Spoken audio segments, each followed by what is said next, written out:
Bien-aimé dans le Seigneur, notre thème de ce matin, c'est « Occupe-toi de tes oignons ».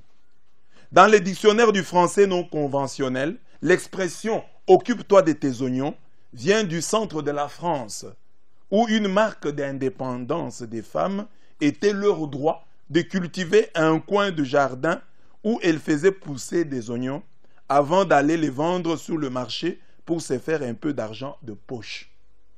Il était donc courant d'entendre les hommes dire aux femmes qui voulaient imprudemment se mêler de leurs affaires, « Occupe-toi de tes oignons » ou bien « Ce n'est pas tes oignons ». C'est ce que le Seigneur ressuscité semble dire à Pierre, le premier pape de l'histoire de l'Église catholique.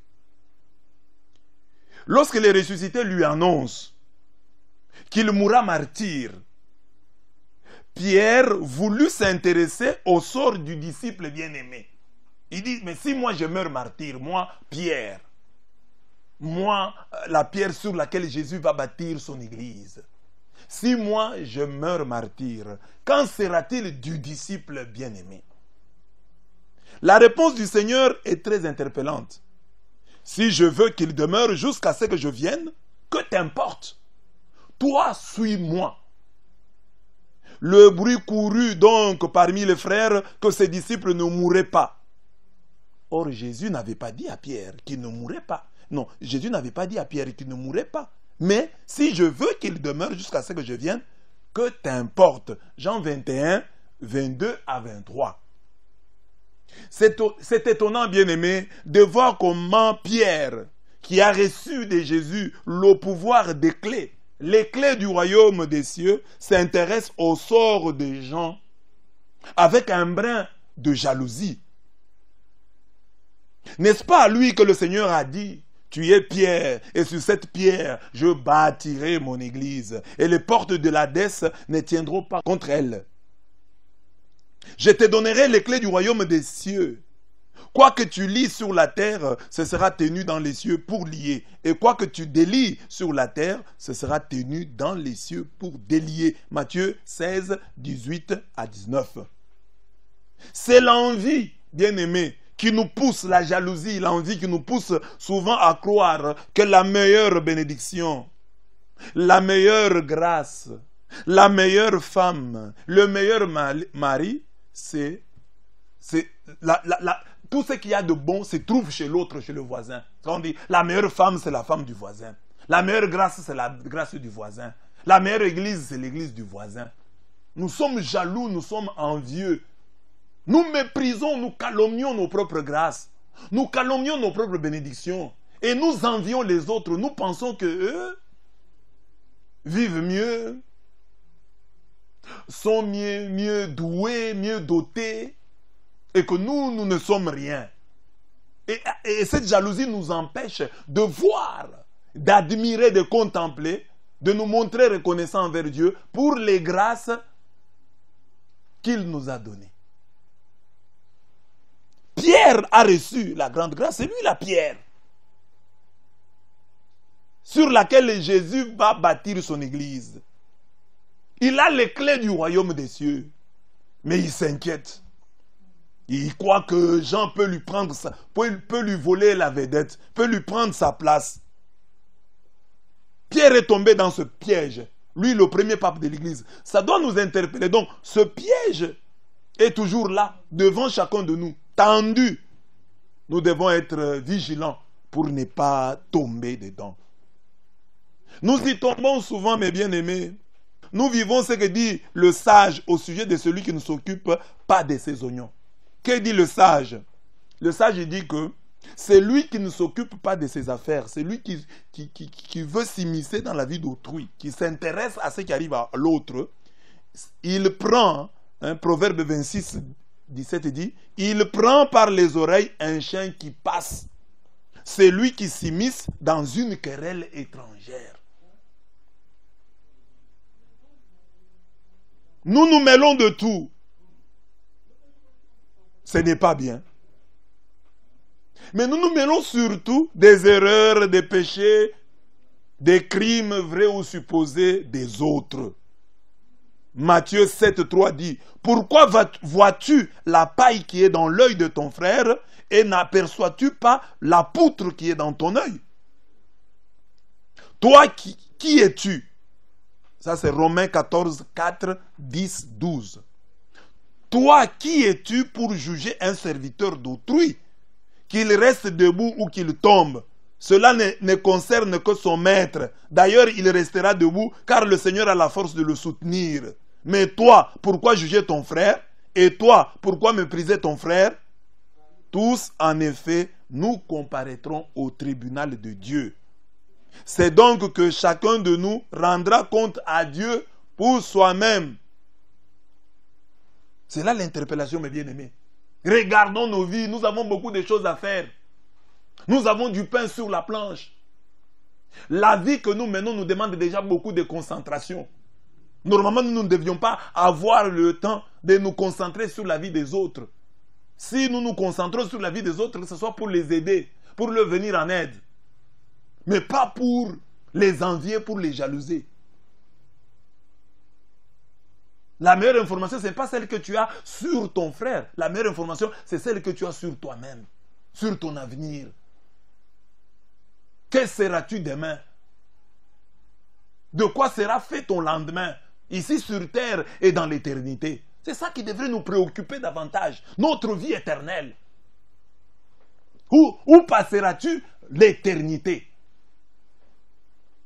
Et Jésus dit aujourd'hui à Pierre que l'important, ce n'est pas ce qui va arriver à Jean. L'important, c'est que toi, tu me suives. Suis-moi. Suis-moi. C'est ça tes oignons, Pierre. Suivre Jésus. Le suivre. Lui et lui seul. Suivre Jésus. Quand Jésus dit à Pierre, suis-moi, c'est quoi? Ça signifie quoi? Qu'est-ce que cela peut nous dire aujourd'hui? Pour comprendre ce qu'est suivre Jésus, il faut méditer Luc 9, 57 à 62. Comme ils étaient en route, quelqu'un dit à Jésus en chemin, « Je te suivrai partout où tu iras. » Jésus lui dit, « Les renards ont des terriers et les oiseaux du ciel des nids. Le Fils de l'homme n'a pas où poser la tête. » Il dit à un autre, « Suis-moi. » Celui-ci répondit, « Permets-moi d'aller d'abord enterrer mon père. » Mais Jésus lui dit, « Laisse les morts enterrer leurs morts, mais toi vas annoncer le règne de Dieu. » Un autre encore lui dit, « Je vais te suivre, Seigneur, mais d'abord, permets-moi de faire mes adieux à ceux de ma maison. » Jésus lui dit, « Quiconque met la main à la charrue, puis regarde en arrière, n'est pas fait pour le royaume de Dieu. » Luc 9, 57 à 62. À ces trois hommes qui demandent à les suivre, Jésus ne répond ni négativement ni positivement. Il donne au contraire ces trois réponses assez étranges et même assez dures pour susciter chez les trois une réflexion, pour les amener à prendre conscience du fait que leur choix devra aussi entraîner une certaine manière de vivre, pour les amener à prendre conscience que suivre Jésus, c'est du sérieux et que cela ne se fait pas à la légère. À travers ce texte, nous pouvons comprendre ce que c'est que suivre Jésus. Au premier, Jésus dit, les renards ont des terriers et les oiseaux du ciel des nids. Le Fils de l'homme n'a pas où poser la tête. Cela signifie donc que suivre Jésus, c'est faire de lui la priorité des priorités. C'est le placer au-dessus de nos aises. Au-dessus de nos aises. Suivre Jésus exclut le fait de vouloir s'installer une fois pour toutes. Que ce soit matériellement ou spirituellement. Parce que lui n'a pas de demeure. Les renards ont des terriers. Les oiseaux ont des nids. Mais quand vous suivez Jésus, vous renoncez donc au terrier des renards, vous renoncez au nid d'oiseaux. Donc, vous devenez un SDF, un sans domicile fixe. C'est une vie itinérante que vous allez commencer. Vous devenez un fabricant de tentes. Toute votre vie, vous allez la passer en dressant des tentes, par-ci, par-là. Parce que vous n'aurez plus de domicile fixe. Vous habiterez là où le Seigneur vous indiquera. Vous devenez comme Abraham, mais Abraham, lui, Dieu l'a appelé, lui a montré, dit, je vais vers le pays que je te montrerai. Mais suivre Jésus, c'est vivre ce que Abraham a vécu une fois, le vivre continuellement. Parce qu'il n'a pas de terrier, il n'a pas de nid, il n'a pas où reposer sa tête.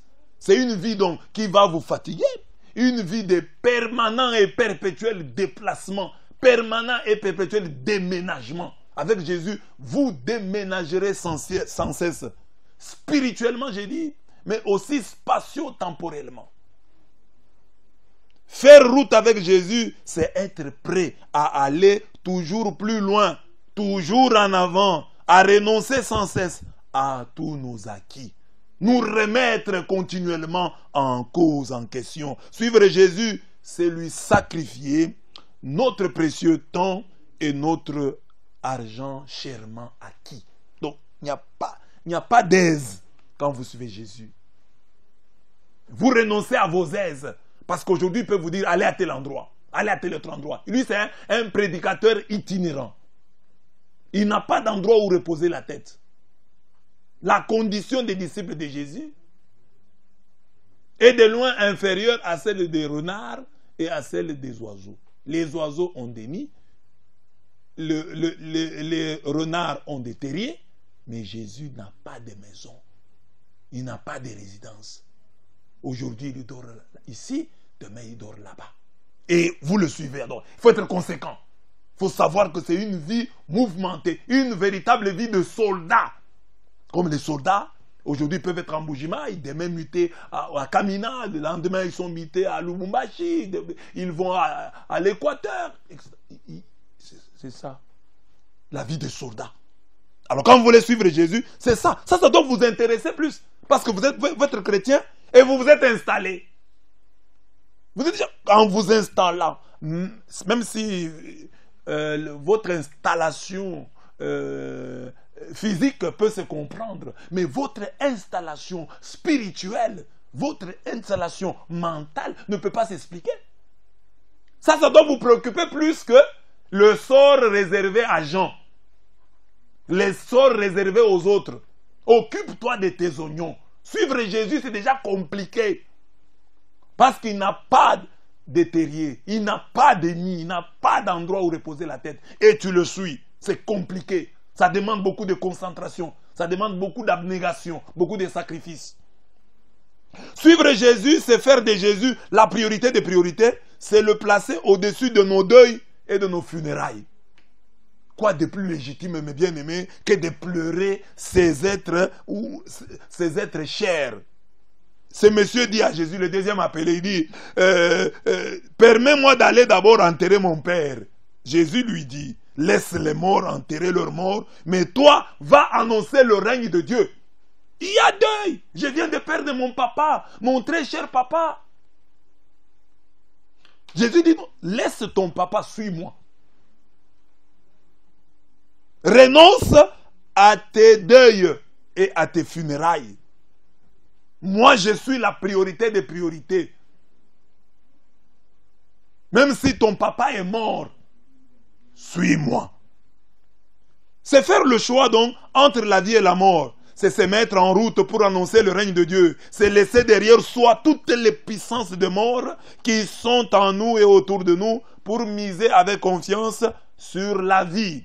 Suivre Jésus, c'est refuser de faire du deuil une raison de notre tiédeur. Faire du deuil une raison de notre tristesse. Faire du deuil une raison de notre rancune.